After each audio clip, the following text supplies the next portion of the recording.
ഇങ്ങനെ ഒരു നാണവും മാനവും ഇല്ലാതെ വ്യാജ വ്യാജ വ്യാജ എന്ന് കരയാനല്ലാതെ ഒരു FIR എടുപ്പിക്കാൻ എല്ലാവർക്കും നമസ്കാരം.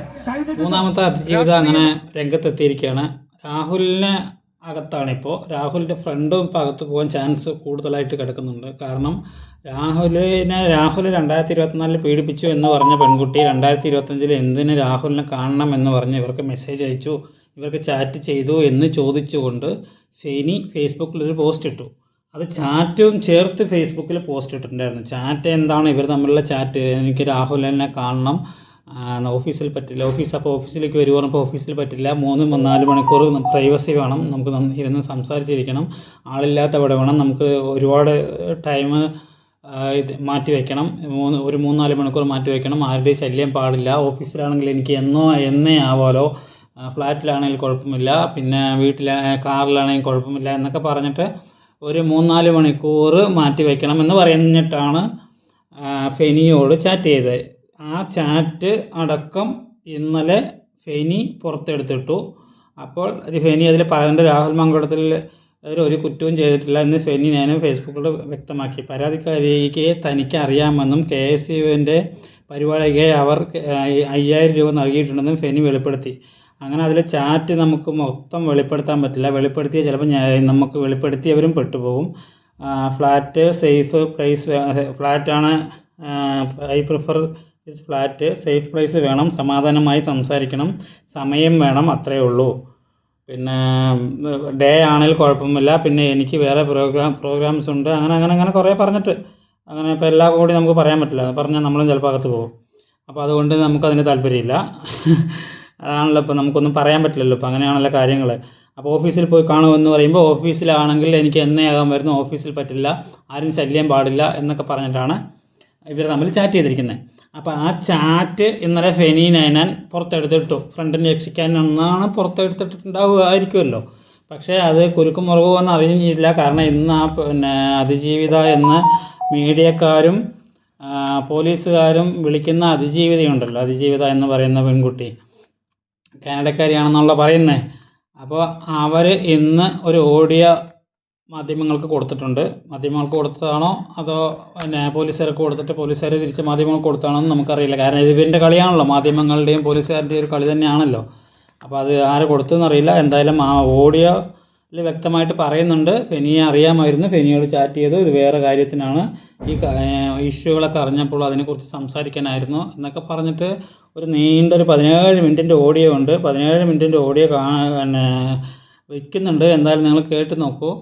അപ്പോൾ വീഡിയോ ഇഷ്ടപ്പെട്ടാൽ ലൈക്ക് ചെയ്യൂ, ഷെയർ ചെയ്യൂ, കമൻറ്റ് ചെയ്യൂ, സബ്സ്ക്രൈബ് ചെയ്യൂ. എന്തായാലും അതിൽ വ്യക്തമായിട്ട് പറയുന്നുണ്ട്. എന്തെങ്കിലും നിങ്ങൾ കേട്ട് നോക്കൂ. അതിൽ എന്നിട്ട് നമുക്ക് ബാക്കി പറയാം.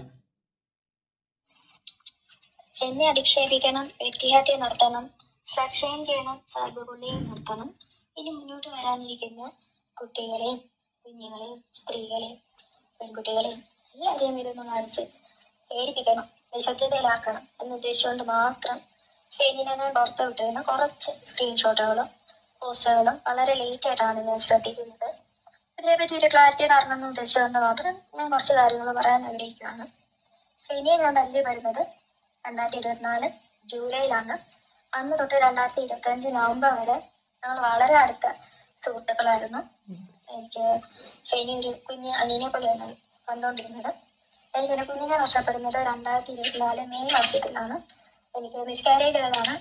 ഒരു മനുഷ്യനെ എത്രത്തോളം ട്രോമയിലാക്കി സ്ട്രെസ് തന്ന് സ്ട്രെയിൻ തന്ന് വേദനിപ്പിക്കാവോ അതെല്ലാം ചെയ്തിട്ട് തന്നെയാണ് എനിക്ക് എൻ്റെ കുഞ്ഞിനെ നഷ്ടപ്പെടുന്നത്.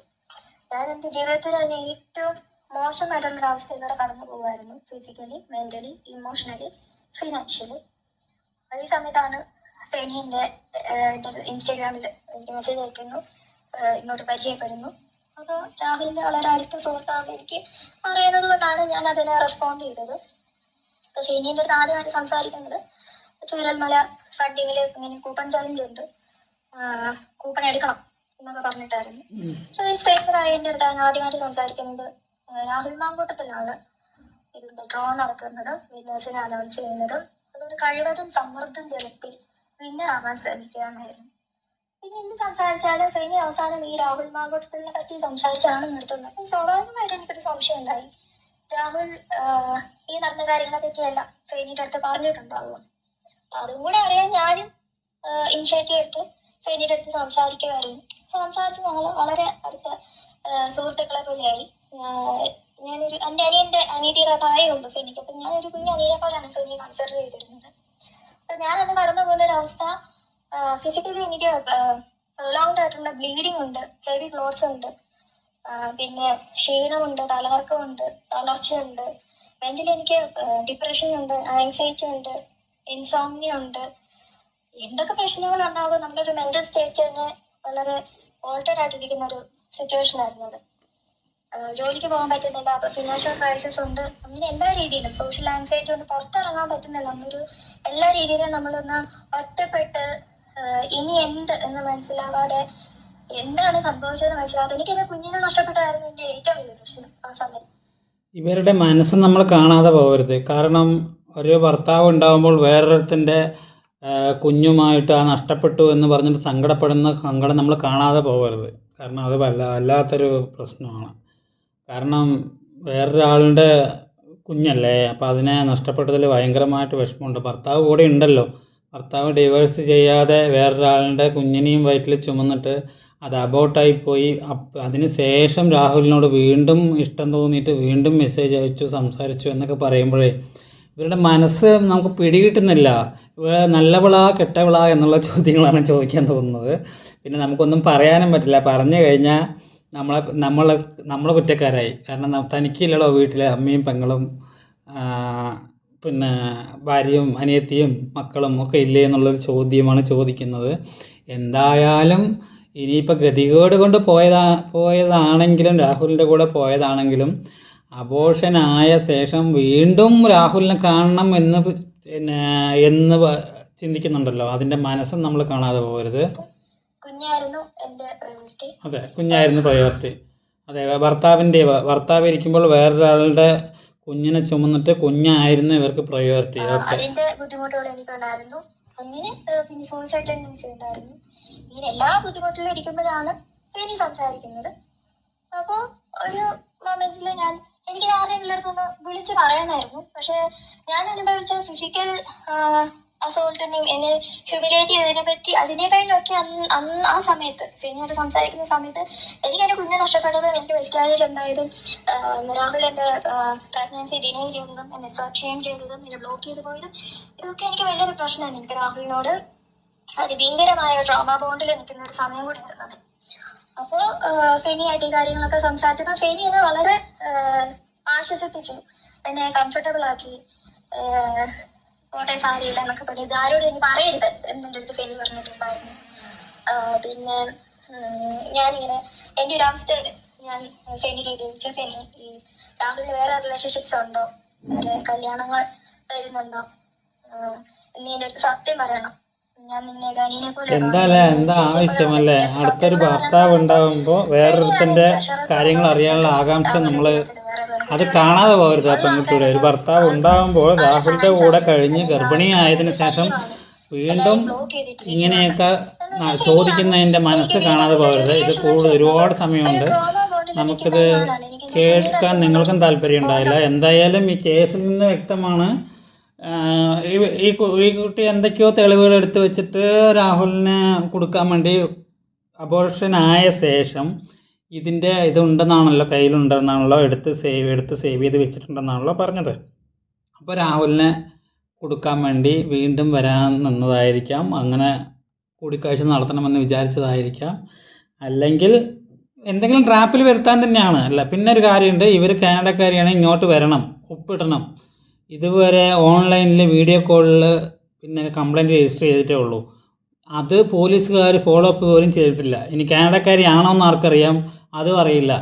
ഈ കേസിൽ നമ്മളെ പിടിച്ചു കഴിഞ്ഞാൽ നമ്മൾ അകത്ത് പോകും, നമുക്ക് വേറെ വഴിയില്ല. 14 ദിവസം കഴിഞ്ഞാൽ ജാമ്യം കിട്ടുള്ളൂ. അതാണ് ഈ പെണ്ണ് കേസിൻ്റെ ഒരു മെയിൻ പ്രശ്നം.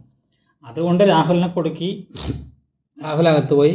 പകുതി തെറ്റ് രാഹുൽ ചെയ്തതുകൊണ്ട് രാഹുലിന് വേറെ വഴിയുമില്ല, കുടുങ്ങിയേ പറ്റൂ, ലോക്കായി അകത്ത് പോയി. ഓക്കെ, പക്ഷേ ഇത് കേസ് നിലനിൽക്കണമെങ്കിൽ ഇവരിവിടെ വന്നിട്ട് ഒപ്പിടണ്ടേ, സൈൻ ചെയ്യണ്ടേ കേസ് ഫയലിൽ. ഇതേ ഒന്നും ചെയ്തിട്ടില്ല. അപ്പോൾ രാഹുലിനെ വെറുതെ കുറച്ചു കാലം ചുറ്റിക്കണം. രാഹുലിൻ്റെ ചിരി കണ്ടില്ലേ, പോകുമ്പോഴും അണ്ണൻ ചിരിച്ചിട്ടാണ് നടക്കുന്നത്. അണ്ണന് ഒരു പ്രശ്നവും കാണുന്നില്ല. എനിക്ക് തോന്നുന്നില്ല അണ്ണൻ ലോക്കാവുമെന്ന്. ആവില്ല, ലോക്കാവില്ല. ഇനിയിപ്പോൾ എല്ലാ സംഭവം അബോട്ട് ആയതിൻ്റെ എടുത്ത് വെച്ചിട്ട് അത് DNA പരിശോധിക്കും, അങ്ങനെ എന്തൊക്കെയോ പറയുന്നുണ്ട്. അതൊക്കെ സത്യമാണെങ്കിൽ ചിലപ്പോൾ കൊടുങ്ങാനും മതി. വേറെ 1-2 കേസിൽ അതില്ല, 3-ാമത്തെ കേസിൽ അങ്ങനെയുണ്ട്. അപ്പം അങ്ങനെ എടുത്തു വയ്ക്കണമെങ്കിൽ അവർ രാഹുലിനെ കൊടുക്കാൻ വേണ്ടി നോക്കിയതാണല്ലോ. പക്ഷേ ഈ അതിജീവിതനെ എല്ലാവർക്കും കാണണമെന്ന് ആഗ്രഹമുണ്ട്. കാരണം ഇത് വീഡിയോ കോളിൽ കാനഡയിൽ നിന്ന് വിളിച്ച് സംസാരിച്ചത് ആളെ അറസ്റ്റ് ചെയ്തു. രാത്രി 12:30 പോയിട്ട് അറസ്റ്റ് ചെയ്ത് അകത്തിട്ടു. അപ്പോൾ അകത്ത് ഇടണമെങ്കിൽ ഇത് ഇവർക്ക് വേണ്ടപ്പെട്ട ആളാണോ? കാരണം ഫസ്റ്റത്തെ അറിയാലോ, കല്യാണം കഴിഞ്ഞവരിൻ്റെ കുറച്ച് അറിയാലോ. കല്യാണം കഴിഞ്ഞവർ രാഹുലിൻ്റെ എതിർ പാർട്ടി BJP-ക്കാരൻ്റെ ഭാര്യയായിപ്പോയി അല്ലേ. സെക്കൻഡ് ബാംഗ്ലൂർ ആരാണ് എന്താണെന്ന് ഒരു ഐഡിയ ഇല്ല. ചുമ്മാ ഒരു ഓൺലൈനിൽ ഇത് അയച്ചിട്ട് മാത്രമേ ഉള്ളൂ, ഒരു മെയിൽ അയച്ചിട്ടേ ഉള്ളൂ. 3-ാമത്തെ കേസ് ഇങ്ങനെയായി. അപ്പോൾ ഏതും നിലനിൽക്കില്ല. പിന്നെ എന്ത് ചെയ്യാൻ പറ്റും? രാഹുൽ ലോക്കാവും, എത്ര തന്നെ. അത്രയും നമുക്ക് പറയാനുള്ളൂ. ഇതിൽ രാഹുൽ ലോക്കാവും, ചിലപ്പോൾ ആവില്ല. കൂടുതലും ചാൻസ് ലോക്കാവാതിരിക്കാനാണ്.